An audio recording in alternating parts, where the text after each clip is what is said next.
जय जगन्नाथ। मोर समस्त गुणग्राही ओडिशार पुरपल्ली बास कर समस्त भाई भौणी मैंने आपण मानू महाप्रभु श्री जगन्नाथ भल रखि था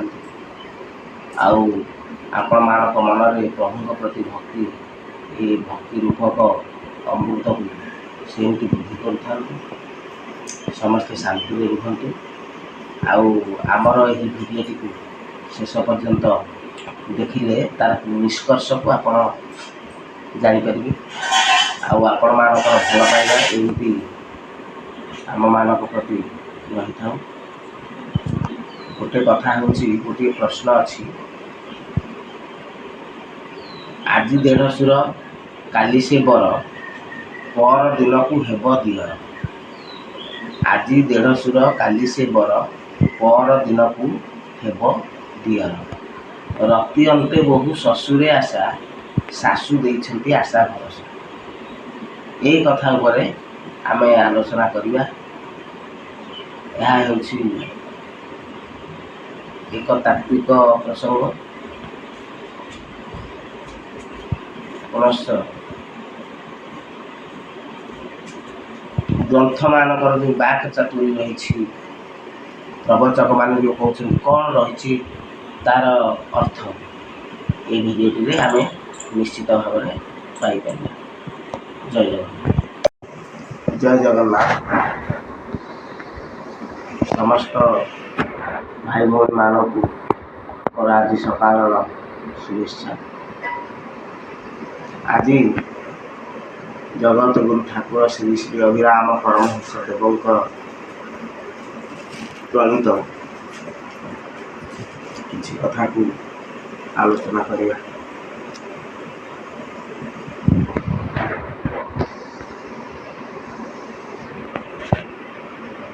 कहते कुकु होई कोइली राबू अछु की पाई।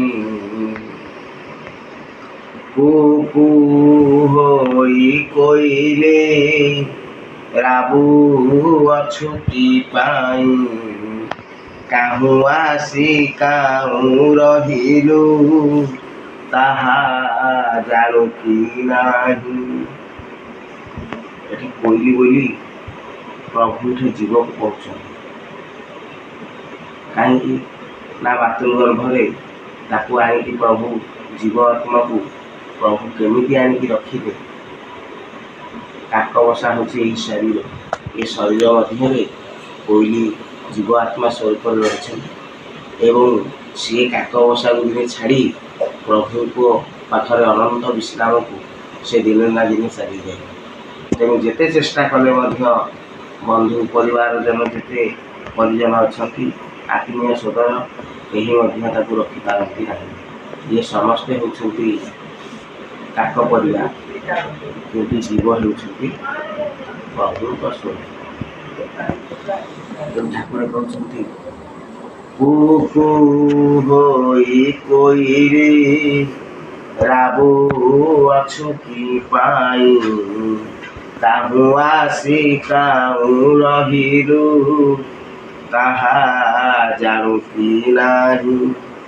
काहू जाई तू ही रहिबु जानिछु जदि कह। कुकुर तोर न रहे एणु मोर संशय। बसंत समय राबुछु अन्य समय नाही। रब तो चिरस्थायी नुहे एथिरे शांति नाही। कोई केवल बसंत ऋतु आसिले बसंत ऋतु आसी केवल कुकु होगी दाबी थाए कि आम वर्ष सारा काकर कार बसु। ठाकुर कहते तू केवल बसंत ऋतु आसिले कुकु होगी राबुचु अन्य समय कुआरे जाऊँ। बसंत समयटा कौन ना शीत ना ताप ना वर्षा। तेणु से समय कोईलीर ପୂରବକୁ ଆମେ ଶୁଣିଥାଉ। କୋଇଲିର ସ୍ୱରଟା ସାଧାରଣତଃ ହେଉଛି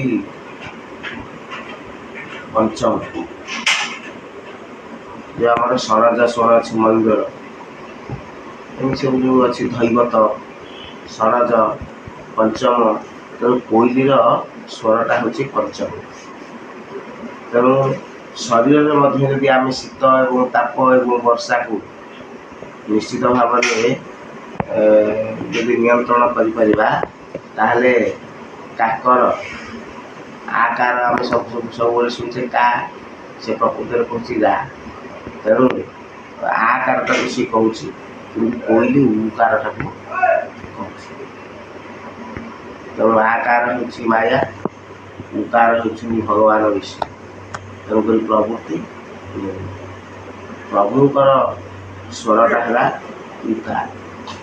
ତେଣୁ କୋଇଲି ଉକାରକୁ ଧରିଛି। ମାତା ତୋର ବଡ଼ ଚତୁର, କାକ ବସାରେ ନେଇ, କାକ ବସାରେ ନେଇ, ଡିମ୍ବ ପାରି ଦେଇ ଆସିଲା, କାକ ଜାଣଇ ନାହିଁ। କାକ ଗୃହରେ ତୁ ରହିଲ, କାକର ବନ ଦେଲୁ। ଆମେ ବିଷୟ ଜଞ୍ଜାଳରେ ଘର କରିଛେ ସତ୍ୟ, କିନ୍ତୁ ଆମେ ବିଷୟ ଜଞ୍ଜାଳର ଗୁଣଗାନ ନ କରି ଆମେ ପ୍ରଭୁଙ୍କର ଗୁଣଗାନ କରିବା, ତେବେ ଆମେ କୋଇଲି ହେଇପାରିବା। କାକ ବସାରେ ତୁ ରହିଣ, କାକର ବର ଦେଲୁ, ଗୋତ୍ର ସୁମରି ଉଡ଼ି ଆସି, ଜନନୀକି ଭେଟିଲୁ। ଏଣୁ ତୁ ବଡ଼ ବୁଦ୍ଧିମାନ, ଯାଅ ମୋ ଆଜ୍ଞା ନେଇ, ଏଣୁ ତୁ ବଡ଼ ବୁଦ୍ଧିମାନ, ଯାଅ ମୋ ଆଜ୍ଞା ନେଇ, ଆଉ ଜଗତ ସନ୍ତାନଙ୍କୁ ମୋର କହିବୁ ବୁଝାଇ। ଦୁର୍ଲଭ ମନୁଷ୍ୟ ଶରୀର, ବହି ଅଜ୍ଞାନ ନୁହଁ, ବହି ଅଜ୍ଞାନ ନୁହଁ, ଜୀବ ଜ୍ଞାନରେ ଥିବାରୁ ଅଛ ସବୁ ଭୟ। ଅଜ୍ଞାନରେ ଥିବା ପର୍ଯ୍ୟନ୍ତ ସବୁ ପ୍ରକାର ଭୟ ରହିଛି। ତେଣୁ ଏଇ ଦୁର୍ଲଭ ମାନବ ଶରୀର ବହିକି ତାହେଲେ ଆମେ ଯଦି ଅଜ୍ଞାନରେ ଆମ ସମୟକୁ ଅତିବାହିତ କରିଦେବା, ତେବେ ଆଉ ଏଇ ଦୁର୍ଲଭ ମାନବ ଶରୀର ଆଉ କ'ଣ ସତରେ ଆମେ ପାଇବାର କିଛି କେହି ପ୍ରତିଶ୍ରୁତି ରହିଛି? ଭୟ ପଦାର୍ଥକୁ ଧରିଲେ ନିଶ୍ଚୟ ଭୟ ପାଇବ, ନିଶ୍ଚୟ ଭୟ ପାଇବ। ଦୁର୍ଲଭ ମନୁଷ୍ୟ ଶରୀର ଆଉ କାହୁ ପାଇବ। ଆଉ ନିର୍ଭୟ ପରମ ଈଶ୍ୱର, ତାଙ୍କର କର୍ମ କର। ପ୍ରଭୁ ହେଉଛନ୍ତି ଏକା ନିର୍ଭୟ। ତେଣୁ ନିର୍ଭୟ ଆମେ ପ୍ରଭୁଙ୍କର କର୍ମ ଯଦି କରିବା, ଆମେ ସବୁବେଳେ ନିର୍ଭୟ ହୋଇକି ରହିବା। ପ୍ରଭୁ ଛଡ଼ା କର୍ମ କରିବା ବୃଥା ଅଟେ ଆମ୍ଭର। ଆଉ ପ୍ରଭୁ କାହିଁ ରହି ଅଛନ୍ତି ବୋଲି ବଣା ନ ହୁଅ। ପ୍ରଭୁ କେଉଁଠି ଅଛନ୍ତି ବୋଲି ଆମେ ଖୋଜିବା ଦରକାର ନାହିଁ।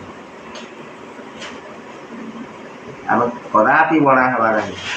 କାହିଁକି ନା ଯହିଁରେ ଭାବନା କରିବ, ତହିଁ ଭକତ ପ୍ରିୟ। ପ୍ରହ୍ଲାଦ ସ୍ତମ୍ଭରେ ପ୍ରଭୁଙ୍କୁ ଭାବନା କଲେ, ଠାକୁର ସ୍ତମ୍ଭରୁ ବାହାରିଲେ।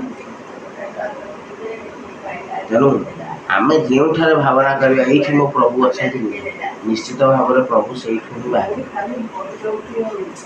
ତେଣୁ ଆଉ ଆମେ ବ୍ରହ୍ମାଣ୍ଡରେ କେଉଁଠାରେ ଠାକୁର ଅଛନ୍ତି ବୋଲି, ଭଗବାନ କେଉଁଠାରେ ଅଛନ୍ତି ବୋଲି ଆମେ ଆଉ ଗଣା ନ ହୋଇ ବର୍ତ୍ତମାନ ଅନ୍ତର୍ମୁଖୀ ହେବା, ନିଜ ଶରୀରରେ ପ୍ରଭୁକୁ ଠାବ କରିବା। କେଉଁଠାରେ ଅଛନ୍ତି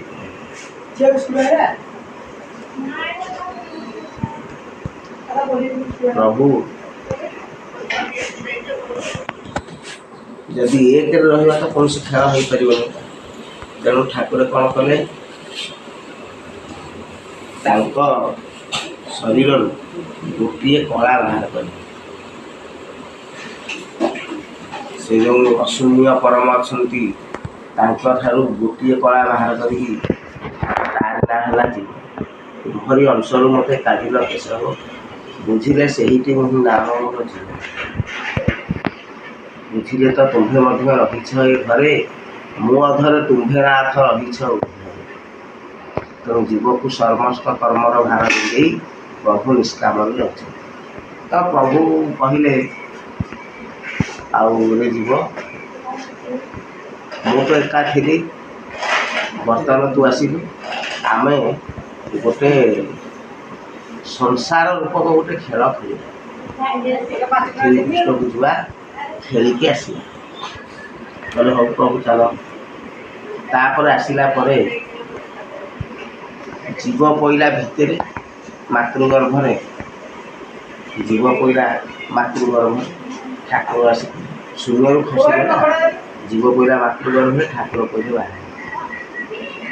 ତାପରେ ଜୀବ ସେଠୁ ଭିତରେ ପଡ଼ିକି ଚିନ୍ତା କଲା, ମୋ ସାଥିରେ ତ ପ୍ରଭୁ ଆସିଥିଲେ, ସେ କୁଆଡ଼େ ଗଲେ? ସେ ସେଠୁ ବାହାରକୁ ଆସିଲା ଖୋଜିଲେ। ପ୍ରଭୁ ସେଠୁ ଚିନ୍ତା କଲେ, ଆରେ ମୁଁ ତ ମୋ ସାଙ୍ଗରେ ଜୀବକୁ ଧରିକି ଆସିଥିଲି, ଜୀବ କୁଆଡ଼େ ଗଲା? ତେଣୁ ସେ ଭିତରକୁ ପଶିଲେ ଜୀବକୁ ଖୋଜିବା ପାଇଁ। ଏମିତି ଜୀବ ଖୋଜୁଛି ପ୍ରଭୁକୁ, ପ୍ରଭୁ ଖୋଜୁଛି ଜୀବ। ମୁଁ ଖୋଜୁଛି ତୁ, ତୁ ଖୋଜୁଛି ମୁଁ। ତେଣୁ ଏମିତି ତୁ ଭିତରକୁ ଆସିଲେ ସେ ହେଉଛି ମୁଁ ବାହାରକୁ ଗଲେ ହେଉଛି ତୁ। ତେଣୁ ମୋ ତଳୁ ଚାରି ଅଙ୍କକୁ ନେଇ ତ ତଳରେ ଦେବୁ, ତୁ ଯେତେବେଳେ ହୋଇବୁ ତୁ ତୁରେ। କେତେ ସୁନ୍ଦର କଥା କହିଛନ୍ତି ମୋ ପ୍ରଭୁ ଜଗତଗୁରୁ ଠାକୁର।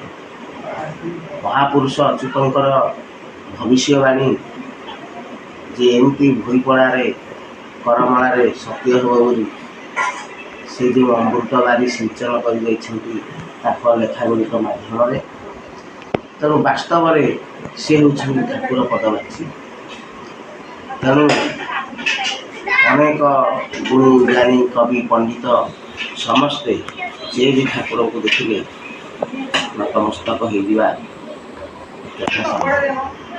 ଏଥିରେ କିଛି ଦୁର୍ମତ। ଗତ ଅଧ୍ୟାୟରେ ଆମେ ଯେଉଁ ଆଲୋଚନା କରୁଥିଲେ ମହାଭାରତର କଥା,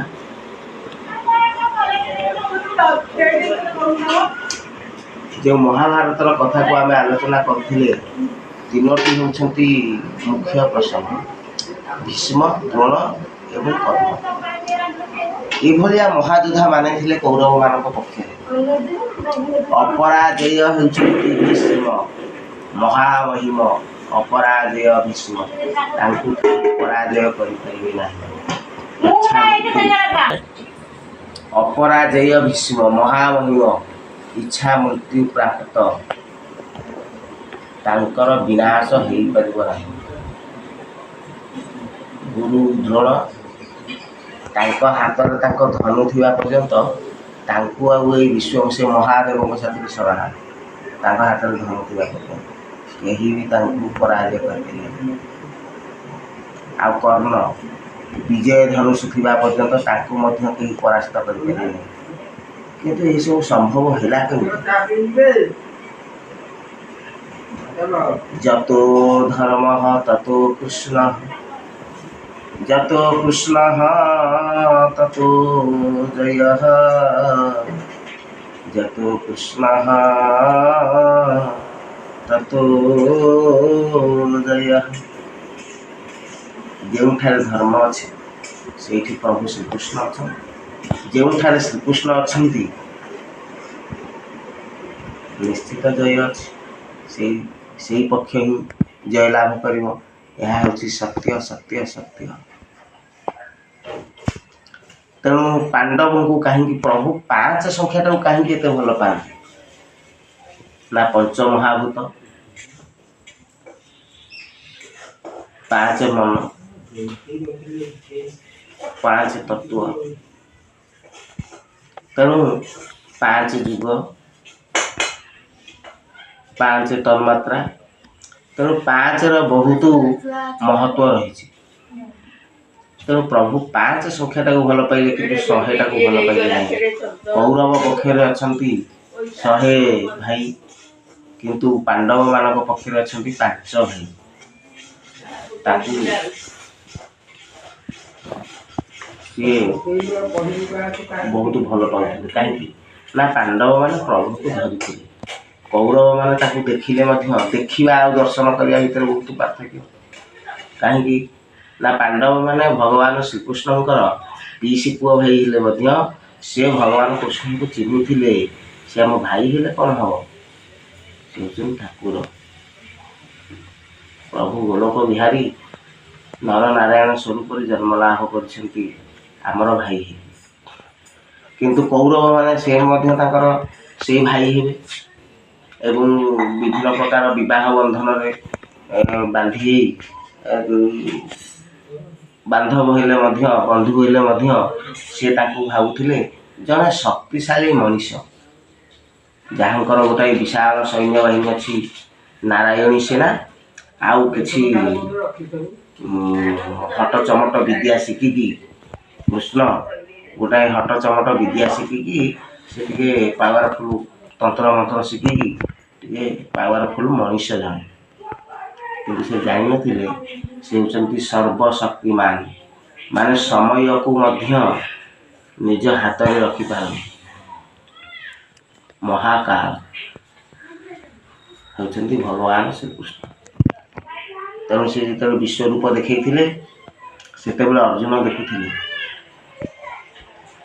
ଯେ କେତେ କର୍ଣ୍ଣ, କେତେ ଭୀଷ୍ମ, କେତେ ଦ୍ରୋଣ ସବୁ ଯାଇକି ପିଟି ହେଉଛନ୍ତି ପ୍ରଭୁଙ୍କ ଦାନ୍ତ ମୂଳରେ ଏବଂ ବିନାଶ ହେଉଛନ୍ତି। କେତେ ଏମିତି କେତେ ଭୀଷ୍ମ, କେତେ କର୍ଣ୍ଣ ତାଙ୍କ ଶ୍ୱାସ ପ୍ରଶ୍ୱାସରେ ଉଡ଼ିକି ଯାଉଛନ୍ତି, ପୁଣି ଆସୁଛନ୍ତି ଯାଉଛନ୍ତି। ଦେଖିକି ସେ ଭୟଭୀତ ହେଇଗଲେ, କହିଲେ ତ୍ୱାରି ଦେବ ପୁରୁଷ ପୁରାଣ ସ୍ୱସ୍ୟ ବିଶ୍ୱସ୍ୟ ପରଂ ନିଧାନମ୍ ବେଦାସି ବେଦ୍ୟଂ च परं च धाम त्वया ततं विश्वमनन्तरूप वायुर्जमग्निर्वरुणः शशाङ्कः प्रजापतिस्त्वं प्रपितामहश्च। अर्जुन देखिकी ताଙ୍କୁ ଶୀତ ଲାଗିଲା, ଭୟରେ ଶୀତେଇ ଉଠିଲେ। କୁରୁକ୍ଷେତ୍ରର ଆସନ୍ନ ଯୁଦ୍ଧର ଯେଉଁ ଉତ୍ତପ୍ତ ବାତାବରଣ ତାଙ୍କ ଶରୀରରେ ତାପ ଦେଇପାରିନଥିଲା। ଭଗବାନଙ୍କର ପ୍ରବଳ ପ୍ରତାପ, ଭଗବାନଙ୍କର ସେ ଯେଉଁ ବିଶ୍ୱରୂପର ଝଲକରେ ତାଙ୍କ ଦେହ ଶୀତେଇ ଉଠିଥିଲା। ତେଣୁ ଏଭଳି ପ୍ରଭୁ ଯେଉଁ ପକ୍ଷରେ ରହିବେ ସେ ପକ୍ଷର ବିଜୟ ସୁନିଶ୍ଚିତ। କିନ୍ତୁ ଆମେ ଦେଖିବା ପ୍ରଭୁ ତ କହିଥିଲେ ଯେ ମୁଁ ଅସ୍ତ୍ର ଧରିବି ନାହିଁ, ତାହେଲେ ସେ ସେମାନଙ୍କୁ କେମିତି ବିନାଶ କଲେ? ବିନା ଅସ୍ତ୍ରରେ କେମିତି ଜଣେ ଜଣକୁ ବିନାଶ କରିପାରେ? ଆମେ ପ୍ରଥମେ ଦେଖିବା ଭୀଷ୍ମଙ୍କ କଥା। ଭୀଷ୍ମଙ୍କୁ ତ କେହି ମାରିପାରିବେ ନାହିଁ। ତେଣୁ ଯେତେବେଳେ ଦୁର୍ଯ୍ୟୋଧନ ଦେଖିଲେ 5 ଦିନ ଯୁଦ୍ଧ ହେଲାଣି ତଥାପି କିଛି ହେଉନି, ତାମାନେ ଭୀଷ୍ମ ପକ୍ଷପାତିତା କରୁଛନ୍ତି। ସେମାନେ ତ ପାଣ୍ଡବମାନଙ୍କୁ ବହୁତ ଭଲ ପାଆନ୍ତି, ବୋଧେ ସେ ପକ୍ଷପାତ ଯୁଦ୍ଧ କରୁଛନ୍ତି। ଆଉ ମନରେ ସ୍ନେହ ରଖିକି ଯଦି ଯୁଦ୍ଧ କରିବି ତାହେଲେ ଆଉ ସିଏ କ'ଣ ଯୁଦ୍ଧ? ସେ ତାଙ୍କୁ ଯେତେବେଳେ ଏଇ କଥା କହିଲେ ସେତେବେଳେ ଭୀଷ୍ମ କହିଲେ କାଲି ମୁଁ ଯୁଦ୍ଧ ଶେଷ କରିବି। ତାଙ୍କ ପାଖରେ 5ଟା ମୃତ୍ୟୁଭେଦ ଶର ଥିଲା ପାଣ୍ଡବମାନଙ୍କର, ଯାହାକି ଦୁର୍ଯ୍ୟୋଧନଙ୍କ ଠାରୁ ଯୁଧିଷ୍ଠିର ମୁକୁଟ ଭିକ୍ଷା କରିକି ଆଣିଲେ। ଯେହେତୁ ସେ ବୃଦ୍ଧ ବୟସରେ ଉପନୀତ, ସନ୍ଧ୍ୟା ସମୟରେ ତାଙ୍କ ଦୁର୍ଯ୍ୟୋଧନଙ୍କ ମୁକୁଟଟା ପରିଧାନ କରିକି ଅର୍ଜୁନ ତାଙ୍କଠାରୁ ସେ 5ଟି ଶର ମାଗି ଆଣିଥିଲେ। ତଥାପି ପାଣ୍ଡବଙ୍କୁ ବିନାଶ କରିବାର ସାମର୍ଥ୍ୟ ରଖନ୍ତି ପିତାମହ ଭୀଷ୍ମ। ତେଣୁକରି ସେ ଯେତେବେଳେ ପ୍ରତିଜ୍ଞା କରିଛନ୍ତି ନା, ସବୁ କଥାରେ ସେ ଖାଲି ପ୍ରତିଜ୍ଞା କରିବେ, ଯାହାକି ପରବର୍ତ୍ତୀ ମୁହୂର୍ତ୍ତରେ ଭଗବାନ ଶ୍ରୀକୃଷ୍ଣ ତାଙ୍କୁ ବୁଝେଇଥିଲେ। ତେଣୁ ପ୍ରତି କଥାରେ खाली प्रतिज्ञा खाली कर दउछ। तमे जानिया दरकार जे सब शक्ति ऊपर आउ जने शक्ति रही। तमे कौन तमे किसी साधना कर सिद्धि कर पराक्रमी शौर्य वीर्यवान ता बोली तमे मुझा करदेवी तमे कौन भगवान आहरी अधिक शक्तिशाली समय कालचक्र ठार आहरी अधिक शक्तिशाली ना से सही कथा बुझे देते। तेणु पूर्वर गोटे अस्त्र थिला से हूँ द्रौपदी बड़ भगिनी। तेणु सी आसिकी से अंबा जन्म होते से ना पुरुष ना स्त्री ना नारी। तेणु तांकु जेतेबेले आनिकी अर्जुन सामना आगे रखी दिगला पितामह भीष्मक सामने सेतेबेले सी आउ अस्त्र धरिले ना से कहले जे जड़े जड़े योद्धा को एक नंबर योद्धा को जदि जड़े अनट्रेन्ड सैनिक सहित कह युद्ध करने जड़े कर्नेल को कह गोटे साधारण सिपाही सहित युद्ध कर। तेणु आत्मसम्मान जांच अच्छे तेणु सी कहे तू पछे मत मारिदे मुझे युद्ध करी तो सहित। तेणु लोक मैंने कौन कहे परवर्ती मुहूर्त गोटे कर्नेल हो गोटे ब्रिगेडियर हो गोटे सामान्य सिपाही साथी गोटे युद्ध कला। तेणु मोर जो अच्छी आत्मसम्मान मुझे हारि ना। तेणु पितामह भीष्म से धनुष धरिक ठिया तू मार पछिका मत तो ऊपर अस्त्र प्रयोग करी। महाभारत युद्ध हूँ धर्म क्षेत्र धर्म युद्ध कहीं से गोटे निर्दिष्ट नीति नियम था। सकाल सूर्योदय सूर्यास्त भितर ही युद्ध हो पार। सूर्यास्त हेल्ले युद्ध बंद आउ समस्ते आपस भाव बंधु भाया सब कथबार्ता हे समस्ते समस्त शिविर को निर्भय जापर। किंतु ताहाको कहा जाई परिबनी से ता ना धर्म क्षेत्र हेल्ले सबुतक अधर्म ही माने जड़े अश्वारोही सहित आउ जड़े अश्वारोही युद्ध कर जड़े पदातिक से युद्ध कर जड़े रथारोही सहित युद्ध कर। किंतु अभिमन्यु को आमर सप्त महारथी घेरिकी मारे। तेणु यही से आरंभ होना कथाटा धर्म युद्ध में अधर्मर आश्रय। तेणु चक्र व्यूह द्रोणाचार्य हाँ पितामह भीष्म को सेठू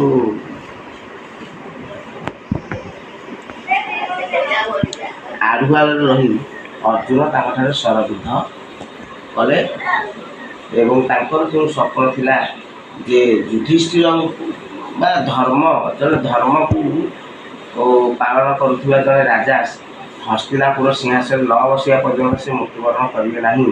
तेणुक अर्जुन पितामह को तले पकई धराशायी कर तेणु से सरसज्जा करते यह जड़े वीर प्रकृत सम्मान। तेणु सी सरसज्जा रही शेष पर्यंत प्रतीक्षा कले देखा हस्तिनापुर रे राजा किए हो।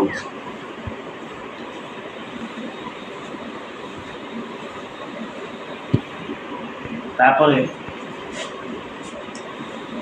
देखिए द्रोणाचार्य कथा आचार्य द्रोणाचार्य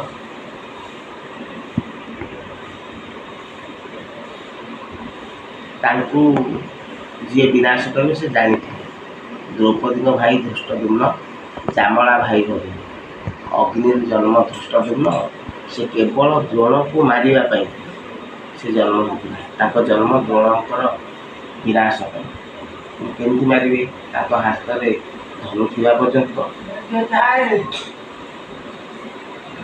मारी पारे। तेणु भगवान श्रीकृष्ण पांडव मान कहले काली भीम भाई अश्वत्थामा हस्ती को विनाश करेंगे एवं से बड़ पार्टी कहे जे मु अश्वत्थामा को मारे। ତେଣୁ କାହା ପାଖରେ ନା ଗୁରୁ ଦ୍ରୋଣ ପାଖରେ। ଗୁରୁ ଦ୍ରୋଣ ଏ କଥା ବିଶ୍ୱାସ କରିବେନି, ତେଣୁ ସେ ଯୁଧିଷ୍ଠିର ଭାଇଙ୍କୁ ପଚାରିବେ। ତେଣୁ ସେତେବେଳେ ସେ ଯଦି କହିଦେବେ ଯେ ହଁ ଏହା ସତ୍ୟ, ତାହେଲେ ସେ ନିଶ୍ଚିତ ଭାବରେ ମୃତ୍ୟୁ ପଥକୁ ତାଙ୍କର ମାନେ ଚିନ୍ତିତ ହେଇଯିବେ, ବିଚଳିତ ହେଇଯିବେ। ଆଉ ତାଙ୍କର ବିଦ୍ୟା ବୁଦ୍ଧି ଯେଉଁ କହୁନାହାନ୍ତି ଯେ ମରଣ କାଳେ ବିପରୀତ ବୁଦ୍ଧି, ମରଣ ସମୟ ଆସିଲେ ଯେତେ ପ୍ରତିପତ୍ତିଶାଳୀ ହେଇଥାଉ, ଯେତେ ଜ୍ଞାନୀ ଗୁଣୀ ହେଇଥାଉ, ସେହି ସମୟ ଆସିଗଲେ ସମସ୍ତେ ଜ୍ଞାନ ହେଇଯିବେ। ତେଣୁ ଯେତେବେଳେ ଯୋଜନା ଅନୁସାରେ ଯେତେବେଳେ ଦ୍ରୋଣାଚାର୍ଯ୍ୟ ଯାଇକି ପଚାରିଲେ ଯୁଧିଷ୍ଠିରଙ୍କୁ, ଯୁଧିଷ୍ଠିର ଏହା କ'ଣ ସତ୍ୟ ଭୀମ ଅଶ୍ୱତ୍ଥାମାକୁ ମାରିଛି? ସେଇଠୁ କହିଲେ ନରେ ବା ଗୁଞ୍ଜରେ ଅଶ୍ୱତ୍ଥାମା ହତ। ତେଣୁ ଗୁଞ୍ଜର ଶବ୍ଦଟାକୁ ସେ ଶୁଣିନାହାନ୍ତି, ସେତେବେଳେ ଭଗବାନ ଶ୍ରୀକୃଷ୍ଣ ଶଙ୍ଖ ବାରଣ କରିଛନ୍ତି। ତେଣୁ ସେ ନରେ ଶୁଣିଛନ୍ତି, ତେଣୁକରି ଅଶ୍ୱତ୍ଥାମା ହତ କେବଳ ଶୁଣିଛନ୍ତି। ତେଣୁ ସେ ସାଙ୍ଗେ ସାଙ୍ଗେ ଧନୁରୁ ବାଣ ଥୋଇ ଦେଇକି ଧ୍ୟାନସ୍ଥ ହେଲେ। ସେହି ସମୟରେ ଧୃଷ୍ଟଦ୍ୟୁମ୍ନ ଆସିକି ତାଙ୍କୁ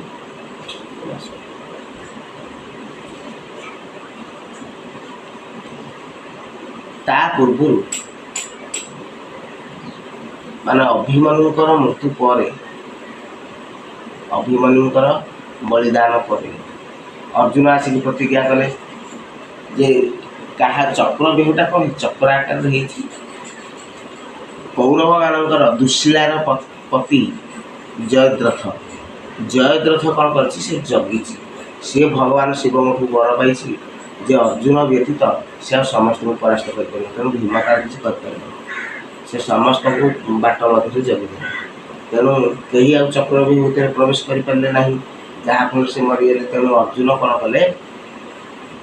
ପ୍ରତିଜ୍ଞା କଲେ ଆଜି ସୂର୍ଯ୍ୟାସ୍ତ ପୂର୍ବରୁ ମୁଁ ଜୟଦ୍ରଥକୁ ମାରିବି, ନହେଲେ ମୁଁ ନିଜେ ଅଗ୍ନିରେ ଝାସ ଦେଇକି ମରିବି। ଗୁରୁ ଦ୍ରୋଣ ପଦ୍ମବ୍ୟୁହ ରଚନା କରିଛନ୍ତି। ପଦ୍ମବ୍ୟୁହ ରଚନା କରିଛନ୍ତି। ପଦ୍ମ କେଶରରେ ରହିଲା ଜୟଦ୍ରଥ, ପାଖୁଡ଼ା ପାଖୁଡ଼ା ହେଇକି ସବୁ ସୈନ୍ୟ ରହିଛନ୍ତି। କେମିତି ଯିବେ ସେଠିକୁ? ଏ ସୈନ୍ୟକୁ ମାରି ମାରି ଗଲାବେଳକୁ ଭଗବାନ ଶ୍ରୀକୃଷ୍ଣ ଚିନ୍ତା କଲେ ଯଦି 2 ଦିନ କି 7 ଦିନ ଲାଗିବ ଅର୍ଜୁନ ଯାଇପାରିବନି ଜୟଦ୍ରଥ ପାଖକୁ। ତେଣୁ ଭଗବାନ ସୂର୍ଯ୍ୟଙ୍କୁ ଚକ୍ରରେ ଆଢୁଆଳ କରିଦେଲେ, ଯାହାଫଳରେ ସଂସାର ଲୋକ ସମସ୍ତେ ଜାଣିଲେ ଯେ ସନ୍ଧ୍ୟା ଉପନୀତ ହୋଇଗଲା। ଅର୍ଜୁନ ମଧ୍ୟ କାଠ ଜାଳି ଚିତା ପ୍ରସ୍ତୁତ କରି ଚିତାକୁ ଡେଇଁବା ପାଇଁ ପ୍ରୟାସ କରୁଛନ୍ତି। ତାପରେ ସମସ୍ତେ ଧାଡ଼ି ହେଇକି ଆସିକି କୌରବ ପକ୍ଷରେ ସବୁ ଦେଖୁଛନ୍ତି କ'ଣ କେମିତି ଅର୍ଜୁନ କେମିତି ମୃତ୍ୟୁବରଣ କରିବ। ତଥାପି ଦ୍ରୋଣ ଜାଣିଛନ୍ତି ଏସବୁ କଥା। ସିଏ ମନା କରିଛନ୍ତି ଜୟଦ୍ରଥକୁ ଯେ ତୁ ଆସିବୁ ନାହିଁ। କିନ୍ତୁ ଜୟଦ୍ରଥ ଜ୍ଞାନ ଶୂନ୍ୟ ହୋଇ ଧାଇଁ ଆସିଲା, କହିଲା ଅର୍ଜୁନ କେମିତି ମରିବ ଦେଖିବା। ଆଉ ଯେଉଁଠାରେ ଭଗବାନ ଶ୍ରୀକୃଷ୍ଣ ଯାହାକୁ ସହାୟଛନ୍ତି ତାହାର କ'ଣ ମୃତ୍ୟୁ ସମ୍ଭବ? ତେଣୁ ଠାକୁର କହିଲେ ଅର୍ଜୁନ ତମ ବଂଶ ଯାକର ଏଇ ଗୁଣ କେବେ ଗଲାନି, ଟିକେ କେରେ ଖାଲି ପ୍ରତିଜ୍ଞା କରିଦେଉଛ। ତୁମେ ସମୟର ଆହ୍ୱାନକୁ ଦେଖ, କାଳଚକ୍ରର ଗତିକୁ ଟିକେ ପରୀକ୍ଷା କର, ନିରୀକ୍ଷା କର। ଏମିତିଆ ସବୁ ମହାନ ବଂଶରେ ସବୁ ଜନ୍ମ ଲାଭ କରିଛ, ତମେ ଜାଣିପାରୁନ? ତମେ ପାଣ୍ଡବମାନେ ସବୁ ଦେବତାମାନଙ୍କର ଆଶୀର୍ବାଦରୁ ଜନ୍ମ ହୋଇଛ। ଧର୍ମଙ୍କ ଆଶୀର୍ବାଦରୁ ଯୁଧିଷ୍ଠିର, ପବନ ଦେବଙ୍କ ଆଶୀର୍ବାଦରୁ ଭୀମ, ଇନ୍ଦ୍ରଦେବଙ୍କ ଆଶୀର୍ବାଦରୁ ଅର୍ଜୁନ, ନକୁଳ ସହଦେବ ହେଉଛନ୍ତି ଅଶ୍ୱିନୀ କୁମାରଙ୍କ ଆଶୀର୍ବାଦରୁ। କ'ଣ ତମେ ଖାଲି ଟିକେ କେରେ ପ୍ରତିଜ୍ଞା, ତମ ବଂଶର ଏଇ ଗୁଣ ଗଲାନି। ଆଉ ରୁହ, କିଛି ହେଇନି।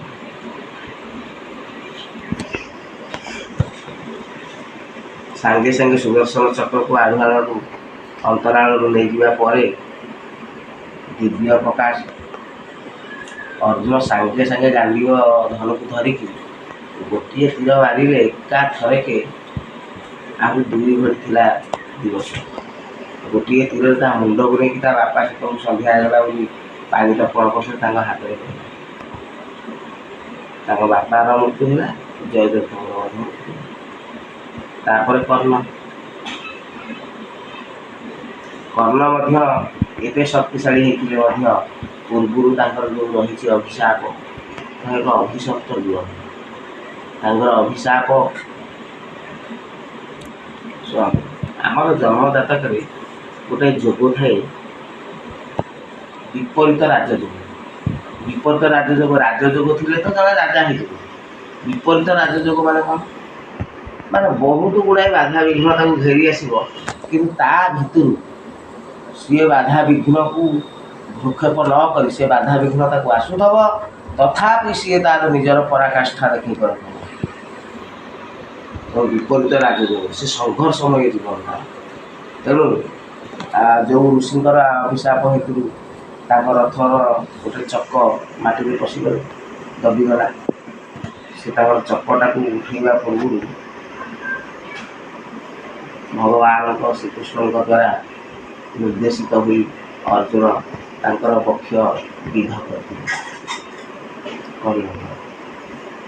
ତାପରେ କର୍ଣ୍ଣଙ୍କୁ ତାଙ୍କ ଜୀବନରେ ଘଟିଥିବା ଘଟଣା ଗୁଡ଼ିକୁ ପ୍ରଭୁ ସୂଚେଇ ଦେଇକି ତାଙ୍କ ମନକୁ ଅବସାଦଟା ଆସିଲେ, ମୃତ୍ୟୁ ସମୟରେ ଯଦି ଜଣେ ଅବସାଦ ଆମେ କରିଥିବା କର୍ମ ଗୁଡ଼ାକ ମନ କ'ଣ କରିବ, ସବୁ ଚିତ୍ର ଆକାରରେ ଫିଲ୍ମ ଆକାରରେ ଆମକୁ ସବୁ ଦେଖେଇବ।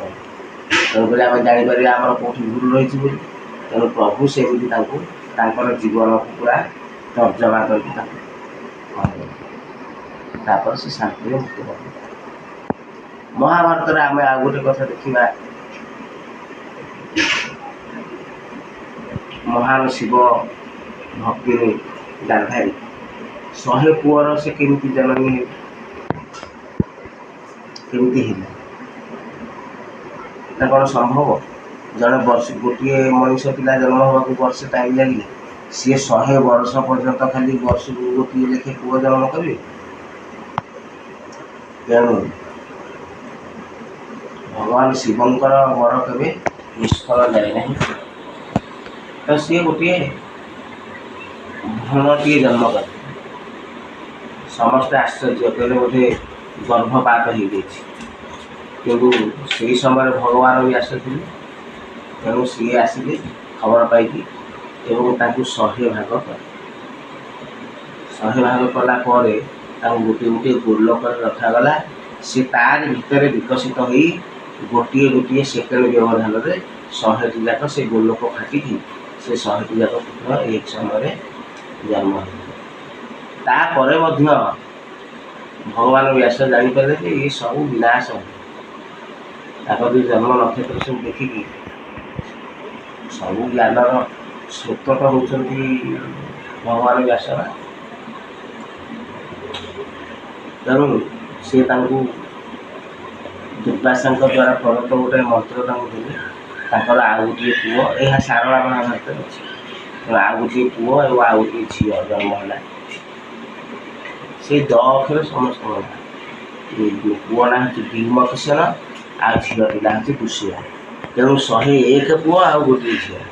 101 ପୁଅରୁ ସେଇ ଗୋଟିଏ ପୁଅ ଭୀମକିଶନ ହିଁ କେବଳ ଜୀବିତ ଥିଲେ। ତେଣୁ ମହାଭାରତ ହେଉଛି ଶତସାହସ୍ରୀ ଗ୍ରନ୍ଥ, 1,00,000 ଶ୍ଲୋକରେ ସମ୍ବଳିତ ନୀତି ବିଶାରଦ ଶ୍ରୀକୃଷ୍ଣ ଦ୍ୱୈପାୟନ ବାଦରାୟଣ ଶ୍ରୀମଦ ବ୍ୟାସଙ୍କ ଦ୍ୱାରା ରଚିତ 1,00,000 ଶ୍ଲୋକ। ତାକୁ ଆମେ ଏଇ ମୁଖରେ କେତେ ଭାବରେ କହିପାରିବା? ତେଣୁ ଯେତେ କହିଲେ ମଧ୍ୟ ତାହା କମ୍ ହେବ। ସେ ହେଉଛି ପଞ୍ଚମ ବେଦ ସଦୃଶ। ତେଣୁ ସେହି ପ୍ରବାଦ ପୁରୁଷ ନରନାରାୟଣ ସତ୍ୟବତୀ ସୁତ ଭଗବାନ ବ୍ୟାସଙ୍କ ଚରଣରେ ପ୍ରଣାମ ଜଣାଇ ଆଜିର ପ୍ରସଙ୍ଗକୁ ଜୟ ଜଗନ୍ନାଥ। ରହିଗଲା ନା କଥାଟା, ପ୍ରଶ୍ନର ଉତ୍ତରଟା ରହିଗଲା। ତେଣୁ ନହେଲେ ଭାଇମାନେ କହିବେନି ଯେ ଖାଲି ପ୍ରଶ୍ନଟା ହେଡ଼ିଂରେ ଦେଇ ଦେଉଛନ୍ତି ଆଉ ତା'ର ଉତ୍ତରଟା କହୁନାହାନ୍ତି। ହଉ, କହିଦେଉଛି। ଆଜି ଦେଢ଼ଶୁର, କାଲି ସେ ବର।